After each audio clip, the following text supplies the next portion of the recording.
Tidak dapat dipungkiri, cerita tentang mendapat harta dari cara pesugihan hingga kini masih dipercaya sebagian orang di Indonesia. Meski caranya sadis lantaran memerlukan tumbal manusia atau hewan, namun nyatanya praktik aliran hitam itu masih saja ada penganutnya. Lantas seperti apakah asal-usul pesugihan di tanah air? Dilansir dari goodnewsfromindonesia.id, guru besar sejarah Universitas Negeri Semarang, yaitu Profesor Wasino mengatakan bahwa konsep pesugihan itu muncul pada akhir abad 19 dan awal abad ke-20. Menurutnya pada abad ke-15 dan 17, orang kaya di Nusantara ini tidak ada masalah, seperti di Kudus, Pati, dan Lasem, karena di wilayah tersebut ada kapitalisme global. Namun kapitalisme barat kemudian muncul pada abad ke-17, yakni ditandai oleh munculnya VOC. VOC atau kongsi dagangannya Belanda pada zaman itu menguasai di wilayah Indonesia dan kemudian menerapkan monopoli. Dampaknya kapitalisme pribumi ini tersingkirkan dan pribumi menjadi kelas buruh. Yang semula pedagang bergeser menjadi buruh, apalagi sejak tanam paksa. Orang Jawa yang menjadi golongan atas itu menikmati bangsawan dan mendapatkan gaji oleh bangsa kolonial. Dan disinilah sebenarnya konsep kelas sosial terjadi, kata Profesor Wasino yang dikutip dari detik.com. Wasino menjelaskan, priai itu dulu orang kaya dan pedagang, sedangkan bangsawan itu adalah orang kaya dan pedagang. Tapi setelah ada monopoli VOC, priai kelas sendiri dan dia menghindari berdagang. Tanda petik, priai itu tidak pantas menjadi pedagang. Kemudian pada strata berikutnya, strata pedagang itu hilang. Lalu muncul strata wong cilik itu buruh. Lambat laun kemudian orang Jawa alergi kaya melalui bisnis. Berjualan itu merupakan produk yang tidak terhormat. Bagi orang Jawa pada waktu itu orang terhormat adalah menjadi seorang priai. Namun kemudian uang menyebar luas ke seluruh pedesaan. Dari hal itu kemudian muncul variasi pekerjaan di desa. Salah satu pekerjaan itu adalah menjadi pedagang. Siapa yang menjadi pedagang? Ya wong cilik. Malahan kebanyakan secara gender adalah wanita yang menjadi pedagang. Tidak sampai di situ, karena penyebaran uang ke desa ini kemudian secara tiba-tiba bisnis dalam urban ini menjadi orang kaya, seperti pemilik andong, penjual makanan hingga penjual kain. Mereka ini kemudian menjadi orang kaya. Ini orang cilik tadi menjadi orang kaya, mengagetkan priayi di pedesaan. Ini orang biasa menjadi kaya. Disitulah muncul gagasan ide, itu dicurigai, itu adalah pesugihan. Sebenarnya konsep memelihara pesugihan itu merupakan gejala baru. Abad 15 sampai dengan 17 itu tidak ada pesugihan. Pesugihan banyak dibicarakan pada akhir abad ke-19 dan awal abad ke-20, ungkap Profesor Wasino. Apa benar kemudian mereka kaya karena gundul atau tuyul? Sebenarnya tidak, tapi dikembangkan. Kalau dia orang kecil kemudian kaya, dia memelihara pesugihan seperti buto ijo. Sampai sekarang seperti itu terus. Waktu itu orang kaya diuntungkan dengan sistem kapitalisme yang berkembang. Di sisi lain, Clifford Geertz dalam Abangan, Santri, Priai dalam Masyarakat Jawa mendefinisikan pesugihan sebagai pemilik tuyul. Memang pengertian yang terlalu sederhana, tetapi ia adalah salah seorang antropolog yang pertama kali menaruh perhatian pada fenomena tuyul. Meskipun ia juga menyebut keblek atau pesugihan pencuri beras. Tuyul pun digolongkan sebagai makhluk halus yang karib dan manja, berbeda dengan makhluk halus lainnya, tulis Geertz dalam bukunya. Dirinya mengkategorikan makhluk halus di Jawa menjadi memedi, lelembut, dan tuyul. Bahkan salah satu praktik pesugihan adalah menjadi babi hutan jadi-jadian. Istilahnya adalah babi ngepet. Geertz juga menggolongkan pesugihan sebagai semacam sihir. Yang perlu dicatat, ritual pesugihan di Jawa selalu bersandar pada sosok-sosok legenda, bahkan tokoh historis. Anehnya di antara tokoh itu ada yang sama sekali tidak berhubungan dengan pesugihan. Beberapa di antaranya dipersepsi sebagai orang suci, bahkan wali. Pesugihan tidak pernah berhasil. John Pemberton dalam buku Jawa, On the Subject of Java, juga melihat bahwa ritual pesugihan terlalu individualis dan bersifat kontrak. Hal ini berbeda dengan ilmu pencuri dan dalang. Karena pesugihan digunakan untuk kepentingan sendiri, memperoleh kekayaan demi kekayaan dengan menukarkan jiwanya dengan uang. Hal yang sama juga dijabarkan oleh beberapa paranormal atau para psikologi terkait dengan ilmu dan pesugihan yang dianggap sebagai bentuk kejahatan atau laku kotor untuk mendapatkan kekayaan karena merugikan orang lain dan diri pelakunya. Apapun bentuk pesugihannya selalu minta tumbal bagi pemiliknya, baik itu tumbal berupa nyawa sendiri, anak istri sendiri, maupun anggota keluarga lainnya. Bahkan ada yang mengatakan, efek pesugihan terkait erat dengan kehidupan anak cucu sampai 7 turunan.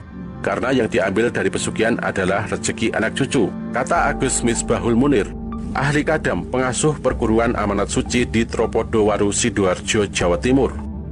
Oleh karena itu, pesugihan dianggap sebagai sebuah kejahatan yang melibatkan kekuatan supranatural, karena dilakukan dengan cara mencuri hak milik orang lain, serta menjual jiwa dengan kekuatan gaib, ilmu hitam, dan menempuh jalan sesat untuk kepentingan sesaat. Pesugihan adalah hal kelam yang ada di Indonesia. Hal tersebut menjadi sesuatu yang mengerikan, lantaran tak jarang menggunakan tumbal manusia. Berikut adalah jenis-jenis pesugihan yang ada di Indonesia. Praktik pesugihan ini merupakan ritual yang dipercaya dapat mendapatkan kekayaan secara instan.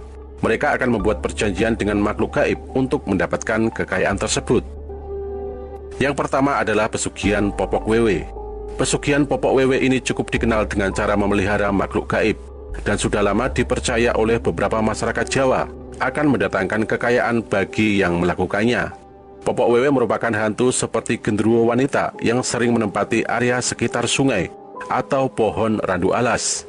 Kabarnya, bila seseorang datang ke tempat popok wewe ini dan dia mendapatkan kain atau pakaian bekasnya, maka ia akan memiliki kekayaan berlimpah seperti yang diharapkan. Tapi pesugihan ini meminta tumbal nyawa anggota keluarga supaya kekayaan yang diperoleh langgeng abadi. Yang kedua adalah pesugihan lereng Merapi. Pesugihan lereng Merapi ini berasal dari sebuah makam yang ada di daerah Cangkringan, Sleman, Yogyakarta. Konon kabarnya makam ini adalah kuburan seseorang yang sakti pada zaman dahulu, dan sampai sekarang makam ini penuh dengan banyak sesaji dari peziarah yang datang. Biasanya mereka yang datang ke sini karena memang memiliki tujuan tertentu, seperti mengharapkan kenaikan jabatan, mendapatkan ilmu kanuragan, ataupun karena ingin kaya. Makam tersebut dinamakan Watu Tumpeng yang dipercaya punya kekuatan luar biasa.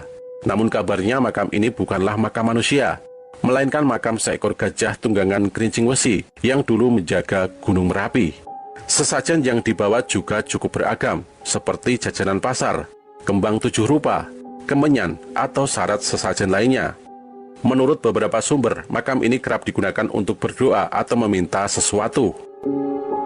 Yang ketiga adalah pesugihan buaya putih. Pesugihan memuja buaya putih atau bajul putih merupakan pesugihan yang paling tua di tanah Jawa. Menurut mitos yang beredar, pesugihan ini sama seperti santet, yaitu dengan cara membuat orang yang menjadi target sakit-sakitan hingga meninggal dunia. Hal ini dikarenakan pesugihan buaya putih ini sangat lekat dengan keberadaan ilmu hitam. Setelah target tersebut berhasil dilumpuhkan, maka semua aura rezeki dan kekayaannya akan berpindah kepada orang yang melakukan ritual ini. Yang keempat, pesugihan Gunung Kemukus. Pesugihan Gunung Kemukus ini asalnya dari daerah Sragen, Jawa Tengah. Menurut cerita warga, orang dengan weton khusus saja yang mampu melakukan pesugihan Gunung Kemukus ini, yaitu orang yang memiliki weton genap. Tujuan dilakukan pesugihan ini juga sama dengan pesugihan lainnya, yaitu meminta supaya orang tersebut menjadi kaya raya dan memiliki harta yang berlimpah. Sayangnya, bila tidak melakukan sesuai syarat, maka akan menimbulkan masalah lainnya, seperti tubuh yang terasa panas, rasa terbakar, hingga bisa juga mengeluarkan cairan seperti nanah. Pesugihan ini bersifat perjanjian yang dibayar dengan nyawa dan tidak dapat dibatalkan. Yang kelima adalah pesugihan tukar janin. Pesugihan tukar janin juga punya tumbal nyawa yang sangat mengerikan dan sebaiknya dihindari. Kabarnya, orang yang melakukan pesugihan ini secara sadar melakukan sebuah perjanjian terikat kepada jin, namun tidak ada paksaan apapun saat melakukannya. Cara kerja pesugihan ini cukup unik, yaitu dilakukan karena orang tersebut sedang hamil, namun tidak ingin hamil ataupun melakukan aborsi. Jadi janin tersebut ditukar dengan kekayaan sesuai dengan usia janin dalam kandungan. Janin yang ditukar juga harus pada kehamilan pertama dan memiliki umur tidak lebih dari 3 bulan. Syarat lain supaya pesugihan ini lancar dan sukses adalah ibu sang bayi tidak boleh sedikit pun mengingat pernah memiliki janin ini di dalam kandungannya. Biasanya pelaku pesugihan tukar janin ini adalah pasangan yang belum siap memiliki momongan atau pasangan yang hamil di luar pernikahan. Pesugihan ini juga melibatkan jin kafir di dalamnya. Jadi janin yang ditukar akan diasuh oleh jin di dunianya kelak. Yang keenam adalah pesugihan sate gagak. Tidak banyak ditemui, pesugihan sate gagak terbilang sulit untuk dilakukan. Lantaran jika seseorang ingin melakukan pesugihan ini, mereka harus menangkap burung gagak hitam. Lalu burung gagak hitam ini akan dibawa ke tengah hutan dan dijadikan sate. Sate tersebut lalu dibakar hingga mengundang pembeli dari makhluk gaib. Jika pembeli sudah datang, penjual sate gagak akan menjual dengan harga yang fantastis. Demikian tadi kisah awal pesugihan dan jenis-jenis pesugihan yang menjadi bagian cerita dalam tanah air. Sebagai seorang yang beriman, semoga kita dijauhkan dari keinginan untuk mencari dan membuktikan tentang beberapa pesugihan tersebut. Walau kadang kita terhimpit oleh beban ekonomi yang berat, hendaklah selalu berlindung dan berdoa kepada Allah Sang Pemberi Rezeki.